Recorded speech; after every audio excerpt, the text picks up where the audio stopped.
Long-enduring mysteries may sometimes acquire a certain charm or even charisma, something we would normally only associate with a personality. Indeed, when a notorious mystery is finally solved, we may feel emotionally distraught, as if an old friend had suddenly left us forever.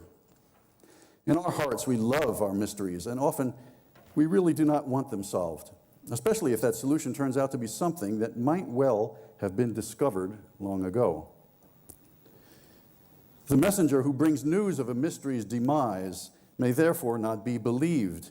He may even be dismissed as a fool for having dared to tread where so many heroes had explored but come back empty-handed. How dare this presumptuous upstart try to take our beloved mystery from us? The reception that the road to Eleusis first encountered was not far from that.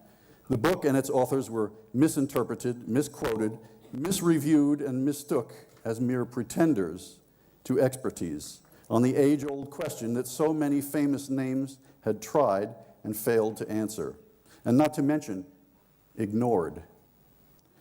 It wasn't until many years later that a very positive appraisal of the road to Eleusis was finally published in a major journal. The author of this article, Sean Iyer, concluded that the Wasson-Hofmann-Ruck theory is perhaps the first truly realistic explanation for the most documented aspect of the sacred mysteries.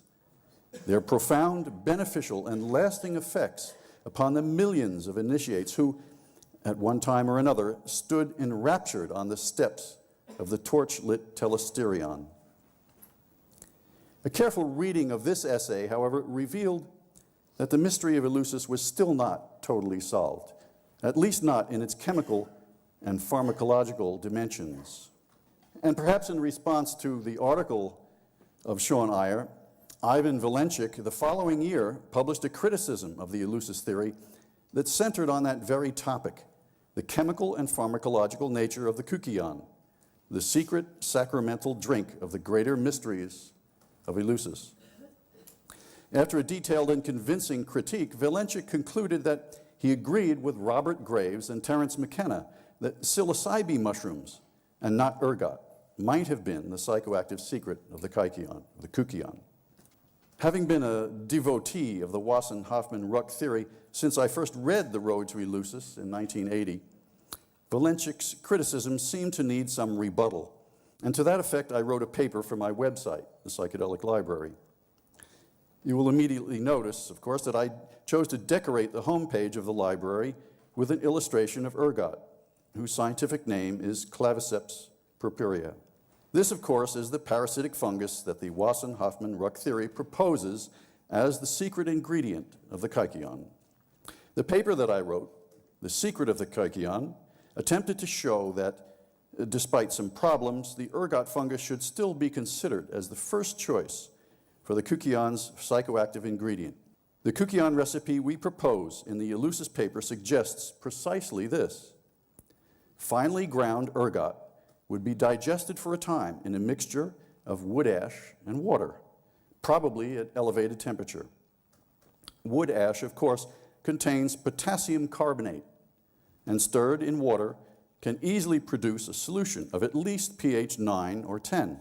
Now, what makes this proposal doubly interesting is that ergine is the very same lysergic acid amide that had become famous as one of the shamanic drugs of ancient Central America.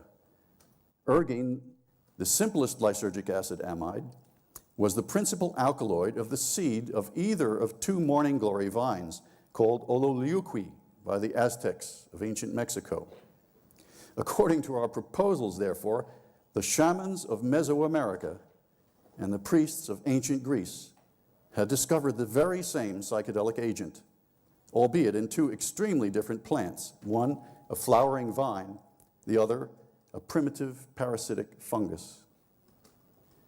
Our claim that ergine was the ingredient of interest in both Ololiuqui and the Kykeon would be a hypothesis that had some considerable advantages over the original suggestions in Albert Hofmann's essay in The Road to Eleusis.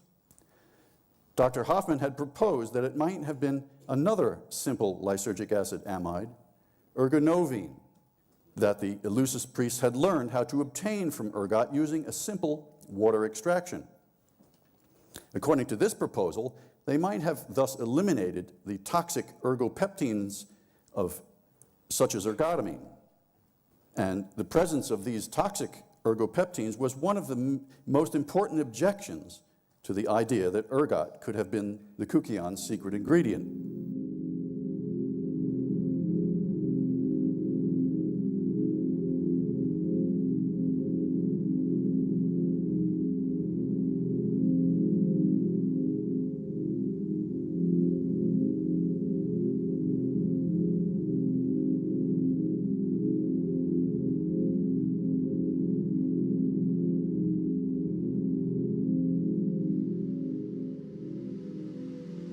Ergot is highly toxic, producing ergotism, variously known as St. Anthony's fire and St. Vitus's dance, after the monastic communities that administered to the afflicted, although the cause was not known until the 17th century. In 1938, while investigating the potential therapeutic use of derivatives of the toxic alkaloids of ergot, Dr. Albert Hofmann synthesized a chemical he named LSD, 25th in the series, whose visionary properties he did not discover until his historic bicycle ride of 1943, therefore stumbling upon this fortune. Bread, as the sacramental food produced from barley, is inextricably involved in metaphors of fungal growth. It was symbolic of the cosmos, hence made spherical, and incised with the Greek chi, indicative of the crossings of the bands of the celestial and equinoctial and solar, zodiacal, elliptic, easily assimilated in the Greek Orthodox Church as the crucifix of the Savior. In ancient Greek, bread was called artos, meaning something fitted together. The Pythagoreans had a taboo against breaking bread, which was meant to bring friends together.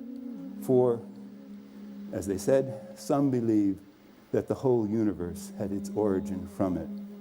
In Iranian Zoroastrianism, the universe came into being like a moist, doughy mass, rapidly fermenting and generating internal heat and gas, and expanding upward like the sudden growth of the mushroom, spongy, which yielded the Latin word fungus. There could be no metaphor more apt to describe the incarnation of spirit and matter. The Indo-Iranian word for swell up combines the basic ideas of hollowing out a space, seething, and forming an outer crust or skin. The same root in English yields heap and heave, hence heaven, as what was heaved upwards to the outer perimeter of the cosmos. Etymologically, as what is fitted together, artos is identical with the Persian arch and Sanskrit amsh, which can be vocalized as ambrosia, the food of the gods. The greater mystery, like the controlled fungal process that yielded the bread of Demeter and the wine of Dionysus, the true great triumphs of cultivation, similarly conquered putrefaction by enlisting the mushroom. The ergot-infested kernels of barley were not thought to be a different plant from the host, just enlarged kernels, perhaps simply baked by the sun. The potion combined the wild fleabane and the barley that was prototypic of cultivation. The balance, furthermore, is perfect in that the fleabane was an abortifacient and the ergot a birthing drug in the pharmacopoeia of the midwife. The mushroom is the perfect symbolic mediator between the two, and in fact, the infested kernels would have a special significance, since when they fall to the ground in the appropriate conditions, the mycelia, like any mushroom, send up the fruiting bodies of the characteristic mushroom shape and large enough to be viewed with the unaided eye. The ergots would appear to be the missing seed of the mushroom, now identifiable as the seed of grain. Ergot was the psychoactive ingredient, fitting perfectly the required symbolism and affording the chemical agent sufficient to induce a journey as rigorous as the descent into the netherworld and the return through the opened doorway of the goddess. It also would have to have been novel enough to warrant its illegal, profane use and the risk of the extreme penalties that disclosure incurred. Presumably, such recreational use would have been pleasurable beyond an ordinary alcoholic intoxication, a wine fortified with herbs, but devoid of sacred meaning. These herbal additives included the full pharmacopoeia, including opium, thornapple, henbane, and mandrake, as well as cannabis. So we're looking for something better than that.